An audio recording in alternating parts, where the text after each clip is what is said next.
Hi everybody, my name is Ibis, and in this video I'm going to be demonstrating vector grouping and render styles. Now render styles is a term that is used by Reallusion in Cartoon Animator 4 and Crazy Talk Animator 3 that applies to characters and props that have been configured in a way that you can change the colors of the various items in that character or prop. So this character, for example, if you look on the right hand side over here, you can see that it's a G2 character and it has this RS indicator here, which means that this character has been enabled for render styles. This one is a standard G2 character, but it does not have the render styles option enabled, so you don't see that RS indicator. Now the difference being that the character does not have the render styles. If you click on the render styles option here on the left hand side on the toolbar, you can see that there are no groups enabled for it. Whereas if we click on the character that does have the render styles enabled, you can see that it has various options here. For example, skin 1, you can adjust the brightness, make her darker or brighter, or change the hue, and so on. So because this character has been enabled for render styles by adjusting its vector groups, you are able to modify the various colors of these vector groups. Now, in order to get one of these characters or props that is not render style compatible, we'll need to actually adjust the settings in the composer mode. So if you see here on the upper left hand corner on the tools bar, we're going to click composer while the character is selected, and we'll select the character, and you're going to have to do this body part by body part, unfortunately. So for example, this character, I'm selecting the torso, and I'm going to click on this item here, which is the vector grouping tool. So once we go in here, you can see that all the different sprites for that torso are displayed.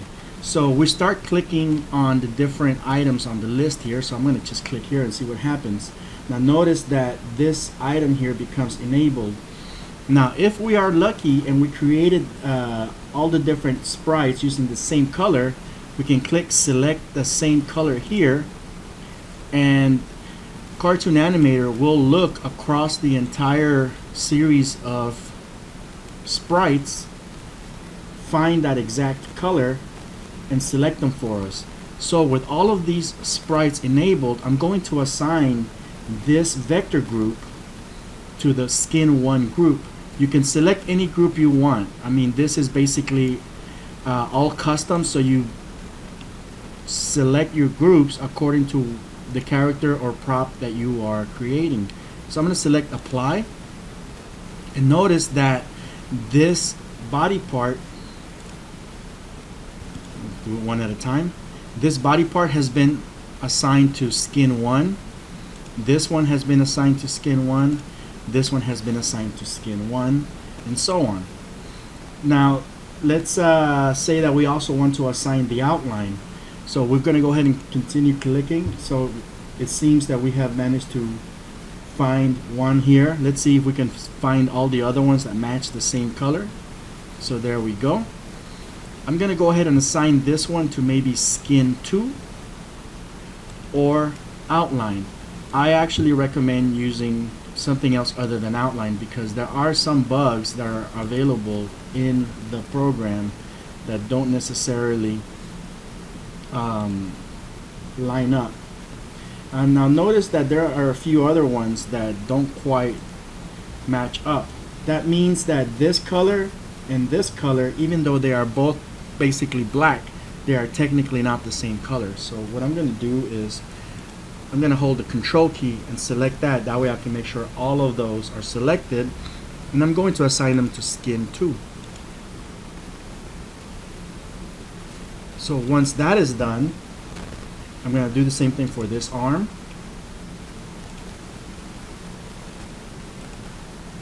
So that's my fill. I'm going to select that to skin 1. and then I'm going to click on this.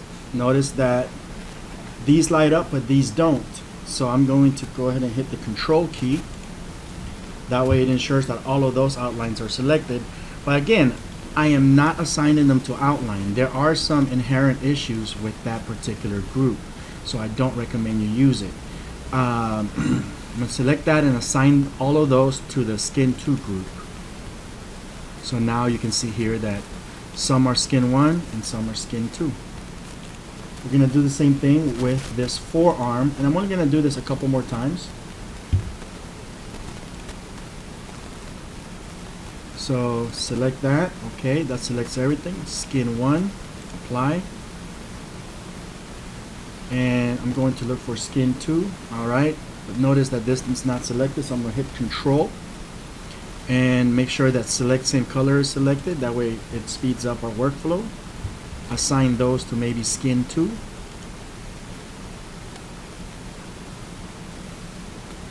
And we exit.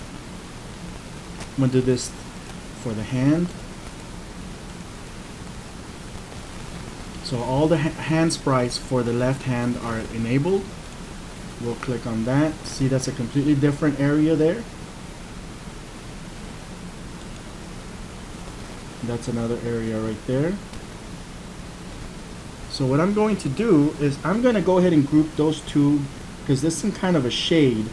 So I'm just going to go ahead and group those along with, let's see here,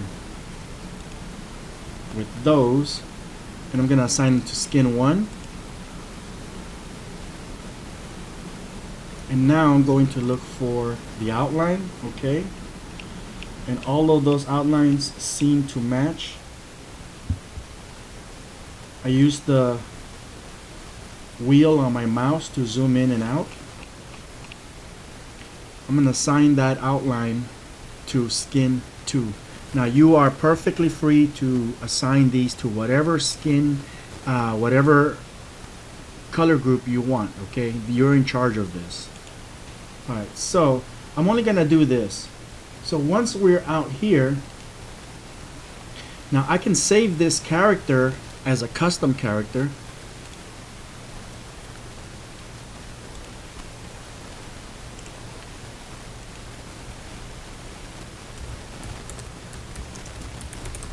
You can create folders for organizational purposes. And I'm going to save him with him selected. I'm going to save him here.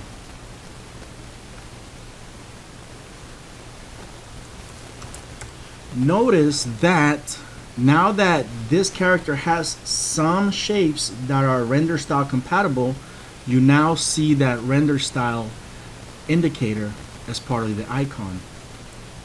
Whereas before, you didn't have that.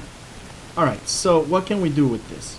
Now that we have some body parts grouped according to its vector shapes, we can enable the render style options, and you can see here Skin 1 and Skin 2.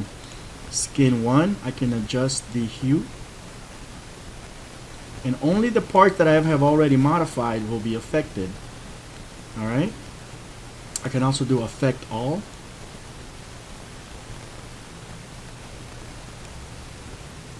I can invert the color, and so on. So for Skin 1, I'm going to choose that pink. Now for Skin 2, I'm going to brighten it up a little bit, if I can. Now the problem with working with the black color is that those pixels are baked, so most likely it's not going to work if you are working with the black color. That's another trick. Never use black to paint your original characters. You will have issues.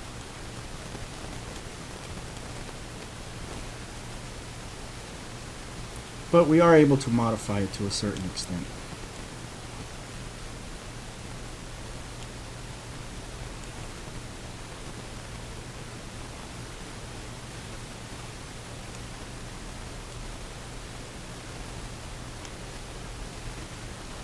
So there you go. We modified Skin 2 and Skin 1. So that is how you create vector groups. So let's take a look at it from the perspective of creating assets from the ground up. Here, I am going to draw a basic prop.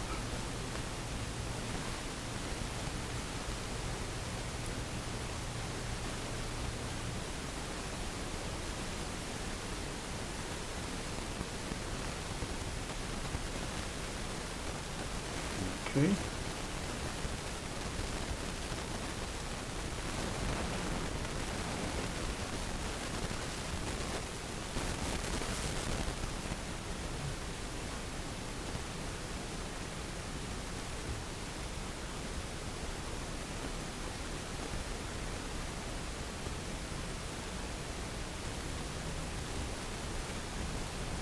Alright, so here is a prop and it's made of 3 colors.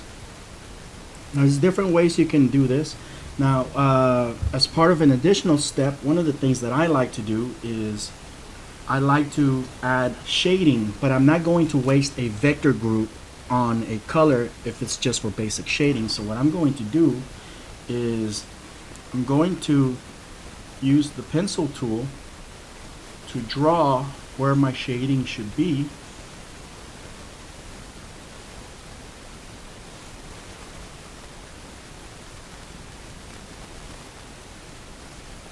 And using a different color,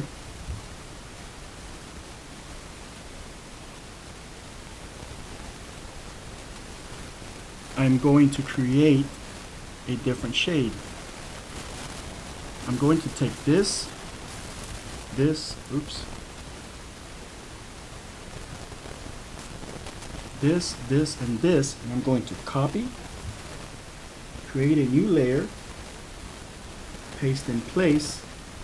So now I have something that looks like that. If I hide the bottom layer, these are some of the layers that I end up with.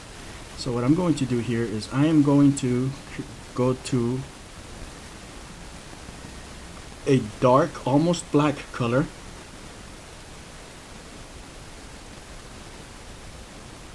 But not black. Remember, black tends to have issues, so never use pure black and never use pure white. Then I'm going to take this and change the alpha. Maybe 25% should be more than enough. And I'm going to do the same thing here, but with a brighter gray or white. Let's see what 25% alpha looks like. So now we're going to enable the bottom layer, and we're going to get rid of these lines. Helps if I unlock it. That way, these layers we're not going to touch in the vector grouping tool. We're going to leave them alone, okay? That way it'll allow those colors to change regardless of what color I use. So for example here, I'm going to change this color to a green apple. So that green apple maintains that shade and that highlight, okay? And all I had to do was change the base color. So that's just a little trick for you. Okay, so by default, let's go ahead and paint this. I'm going to do that, and I'm going to export it. Okay, File, Export, Export Movie, Apple. So now that I have exported it, I have the SWF movie here. As you can see, it's just a Flash movie. I'm going to drop it into Cartoon Animator or Crazy Talk Animator, whichever one that you use. So here is my prop, okay? It's an apple. And it is not Renderstyle compatible. It doesn't have the groups. So what I'm going to do is I'm going to select it, go to Composer Mode, click on it again to enable it, and then go into the Vector Grouping tool. And I'm just going to start clicking around and see what I can find. So if I click here, nothing happens. Click there, okay, there's the stem. If I click here, that's the leaf. And if I click, okay, if I click here, that's the highlight. we're not going to touch the highlight. We're going to leave the highlight alone because it has a transparency on it. So whatever color you have underneath will simply blend with the transparency, and it'll provide a highlight effect. Same thing with the shadows. But we're going to continue clicking around until we find the colors that we want.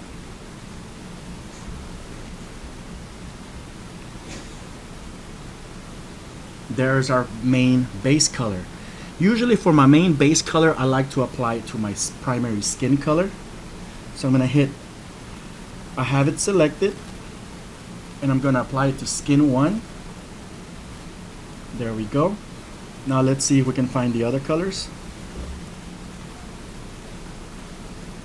Oh, there it is. Skin 1, apply.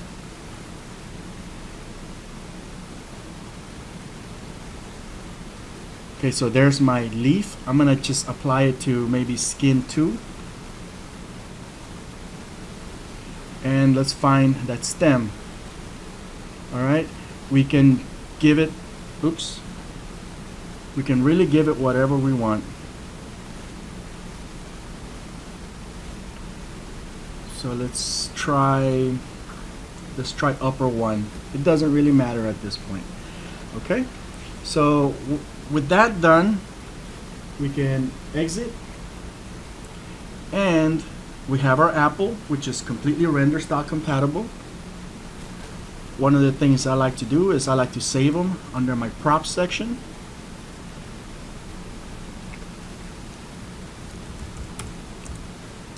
Apple. So anytime I want, and notice that it has the Renderstyle indicator right there, so I can drop an apple whenever I want later on. Okay, if you want to share this apple with somebody on the internet, or through your website or whatever, you can right click on it and select find file, and here is your apple prop. This is the prop that you give out to people if you want them to download it from the internet. Okay, so that's how you do that. But for now, it's going to be under our customs panel under the prop section. So let's take a look at this apple. We're going to select render style. So it has a skin 1, a skin 2, and an upper 1 vector group. Now we're going to select skin 1, and notice that we are able to change the color. Skin 2.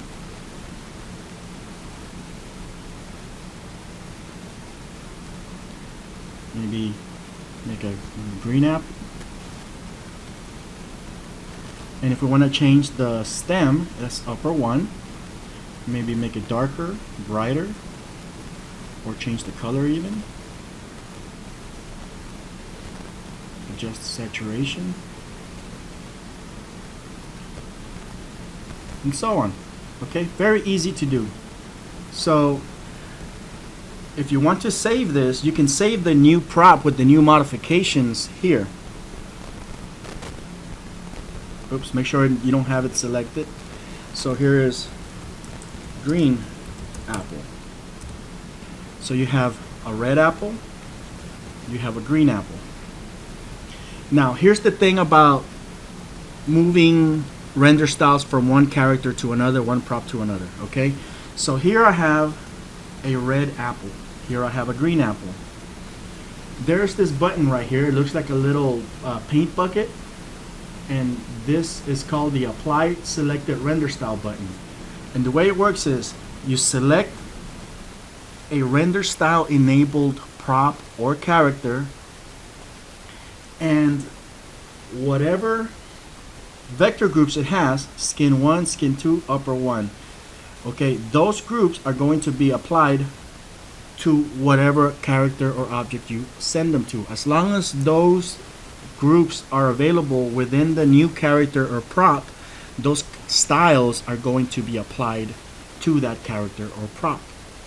So here I'm going to apply this style to this apple. So I click on it to select it, press that button, and notice that when I hover my mouse over the item, if it's a render style compatible item, it'll show me that icon. So I'm going to click on that, and notice that this style was applied to this item.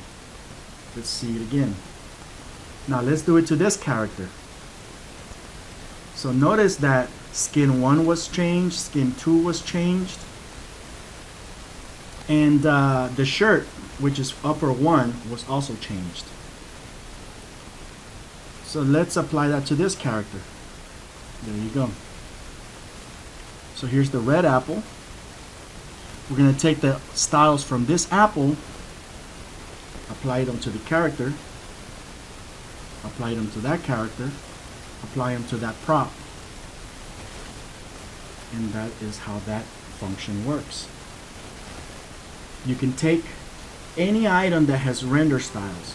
This character has been fully configured, so it has a lot of vector groups, including skin 1, skin 2, upper 1, 3, 4, and so on, shoes, okay? So as long as the item that you're going to apply it to has the corresponding styles, you'll be able to transfer them from one item to the other one. So here, I am going to take this character, actually I'm going to reset it. So I'm going to take this character and apply it to this one, apply it to that. Okay, well it didn't work on that one. There might be a bug in Cartoon Animator 4. If you work it on Cartoon Animator 3, it'll work. So theoretically, it should work. So, but that is in a nutshell how render styles, vector grouping, and saving props and creating render style items works. If you have any questions, feel free to let me know. I also have a pack called Stylizers on toontitan.com, which you can purchase, which are pre-configured stylizers that you can apply to render style compatible characters and props.